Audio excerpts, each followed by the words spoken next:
क्या आपको पता है कि आज के समय में पूरी दुनिया में लगभग 4.9 बिलियन इंटरनेट यूजर हैं जो हर दिन मोबाइल या कंप्यूटर से इंटरनेट यूज करते हैं। और टेक्नोलॉजी इतनी बढ़ गई है कि हम लोग भी अपने आधे से ज़्यादा काम कंप्यूटर या फिर मोबाइल से ही करते हैं, चाहे फिर किसी को पेमेंट करना हो या ऑनलाइन शॉपिंग करनी हो। और आज के समय में टेक्नोलॉजी इतनी एडवांस हो गई है कि हम अपने घंटों का काम कुछ मिनटों में कर सकते हैं। जैसे जैसे टेक्नोलॉजी बढ़ रही है उसके साथ ही साइबर क्राइम भी बढ़ रहे हैं, जिसके कारण कोई भी डिजिटल डिवाइस सेफ नहीं है। हम लोग भी जो मोबाइल या कंप्यूटर इस्तेमाल करते हैं वो भी 100% सेफ नहीं है, क्योंकि हैकर्स आपके कंप्यूटर या मोबाइल में उन वीक पॉइंट्स को ढूंढकर आपके सिस्टम को अपने अकॉर्डिंग मॉडिफाई कर लेते हैं और उसके बाद आपके डेटा को चुरा लेते हैं, जिसे हम हैकिंग कहते हैं। तो आज की इस वीडियो में हम बात करने वाले हैं हैकिंग के बारे में। तो चलिए शुरू करते हैं। साइबर क्राइम एक ऐसा क्राइम है जिसमें हैकर्स कंप्यूटर का इस्तेमाल करके दूसरों के कंप्यूटर या मोबाइल फ़ोन को हैक करते हैं और उनके डेटा को चुरा लेते हैं। साइबर क्राइम की वजह से हर साल बड़ी बड़ी ऑर्गेनाइजेशन का डेटा चोरी कर लिया जाता है, जिसके कारण उस ऑर्गेनाइजेशन को अपना डेटा बचाने के लिए हैकर्स को करोड़ों रुपए भी देने पड़ते हैं। हैकिंग का मतलब होता है किसी कंप्यूटर, नेटवर्क या सर्वर में उसकी कमजोरी को ढूंढना और फिर उसे हैक कर लेना। हैकिंग 2 टाइप्स की होती है। Number 1, ethical hacking.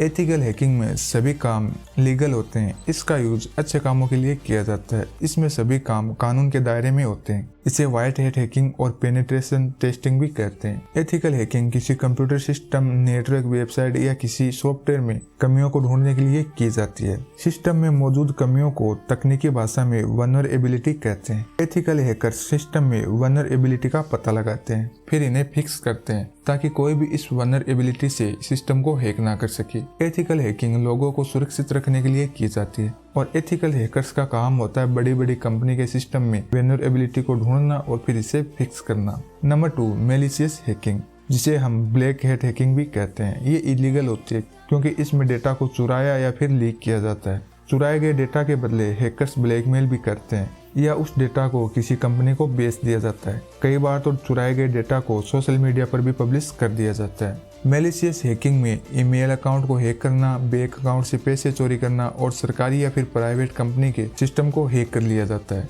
यहाँ तक कि मैलिशियस हैकिंग में किसी के सोशल मीडिया के अकाउंट को भी हैक कर लिया जाता है। मैलिशियस हैकिंग कई प्रकार से की जाती है, जैसे कंप्यूटर हैकिंग। इस प्रकार की हैकिंग में कंप्यूटर सिस्टम को हैक कर लिया जाता है, जिसके कारण कंप्यूटर से डेटा को चुराया या फिर स्पाई किया जाता है। ये सभी काम वायरस के जरिए किए जाते हैं। उसके बाद है मोबाइल हैकिंग। मोबाइल हैकिंग में मोबाइल को टारगेट किया जाता है, जिसमें मोबाइल को कंट्रोल या फिर स्पाई किया जाता है। ये सभी काम वायरस, ट्रोजन या मालवेयर के जरिए किए जाते हैं। इसके अलावा इसमें हैकिंग एप्स का भी यूज किया जाता है। और भी बहुत सारे तरीके हैं हैकिंग के, जैसे email hacking, website hacking, password hacking और नेटवर्क हैकिंग। अब बात करते हैं कि आखिर ये हैकर्स होते कौन है।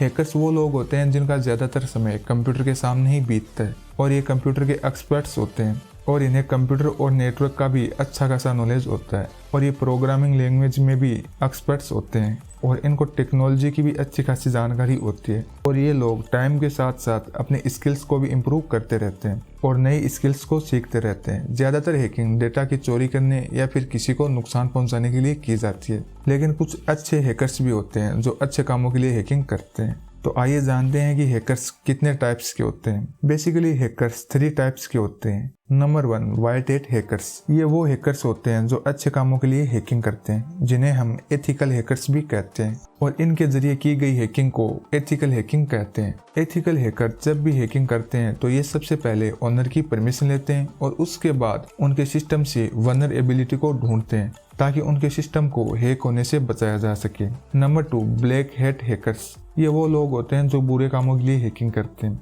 इन्हें क्रैकर्स भी कहते हैं। ब्लैक हैट हैकर्स का मेन मकसद होता है खुद का फायदा और दूसरों को नुकसान पहुंचाना। ये लोग ज्यादातर काम पैसों के लिए करते हैं, जैसे प्राइवेट डेटा की चोरी करना, ब्लैकमेल करना और लोगों का पैसा चुराना। Number 3, grey hat hackers. ये अच्छे और बुरे दोनों कामों के लिए हैकिंग करते हैं। इन्हें हाइब्रिड हैकर्स भी कहते हैं। ग्रे हैट हैकर्स बिना किसी परमिशन के सिस्टम को हैक कर सकते हैं, लेकिन ये कभी भी उस सिस्टम के डेटा के साथ छेड़छाड़ नहीं करते हैं। इनका मेन मकसद अपनी हैकिंग स्किल्स को इम्प्रूव करना होता है। ये लोग कभी कभी अपने स्किल्स का गलत यूज भी करते हैं। तो आइए अब हम जानते हैं कि हैकर्स किन किन तकनीक का यूज करके हैकिंग करते हैं। Number 1, fishing. फिशिंग हैकिंग में यूज होने वाली आम तकनीक है। इस तकनीक से किसी दूसरी वेबसाइट की डुप्लीकेट वेबसाइट बनाकर सेंसिटिव इंफॉर्मेशन को एक्सेस किया जाता है, जैसे यूजर नेम और पासवर्ड। Number 2, virus. वायरस या ट्रोजन एक प्रोग्राम होता है जिसे सिस्टम को नुकसान पहुंचाने के लिए बनाया जाता है। नंबर 3, की लॉगर। यह एक प्रकार का सॉफ्टवेयर या प्रोग्राम होता है जिसकी मदद से कंप्यूटर को हैक, स्पाई और मॉनिटर किया जाता है। Number 4, DDoS attack. डीडोस की full form distributed denial of service attack होती है। इसका यूज किसी वेबसाइट के सर्वर को डाउन करने के लिए किया जाता है, जिसमें बहुत सारे बॉटनेट को सर्वर पर टारगेट किया जाता है। Number 5, social engineering. Social engineering भी एक हैकिंग टेक्नोलॉजी है। इसमें साइकोलॉजी का यूज करके कॉन्फिडेंशियल इंफॉर्मेशन को एक्सेस किया जाता है। और सबसे आखिर में है ब्रूट फोर्स अटैक। यह भी एक साइबर अटैक है। इसमें ऑटोमेटेड सॉफ्टवेयर की मदद से हैकिंग की जाती है, जिसमें पासवर्ड की परमिशन के लिए एक वर्ड लिस्ट को तैयार किया जाता है। इस वर्ड लिस्ट में ऑटोमेटेड सॉफ्टवेयर या किसी टूल के जरिए एक वर्ड को ट्राई किया जाता है और इस वर्ड लिस्ट में कोई भी वर्ड मैच होने पर सिस्टम को बाईपास कर दिया जाता है।